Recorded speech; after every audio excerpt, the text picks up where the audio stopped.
Welcome to YSM news.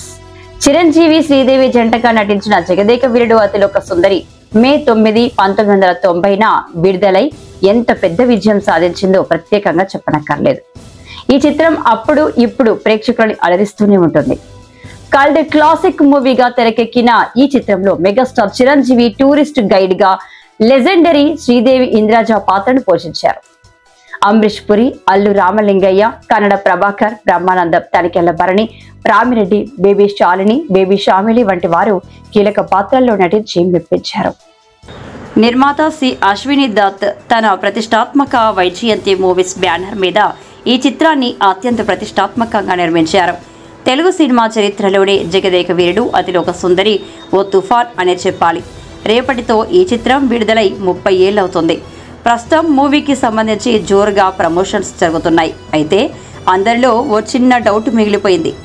ఉంగరం ఏమైంది, ఉంగరం మింగిన చేప ఏమైంది అని తాజాగా రామ్ చరణ్ కూడా ఇదే ప్రశ్న అడిగాడు. అంటే సీక్వెల్ ఉంటే అందులో దీని గురించి ఏమైనా వివరణ ఇస్తారేమో అని అందరూ అనుకున్నారు.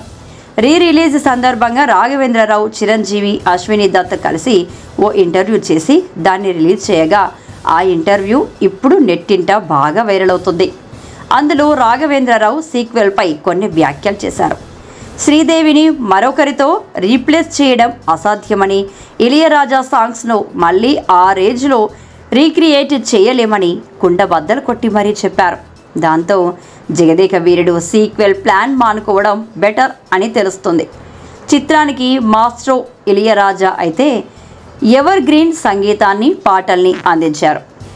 ఈ చిత్రంలోని పాటలు నేటికి తెలుగు ప్రేక్షకులను అలరిస్తూనే ఉంటాయి. ఈ మూవీకి కథను ఎండమూరి వీరేంద్రనాథ్, స్క్రీన్ ప్లేను జంధ్యాల అందించారు.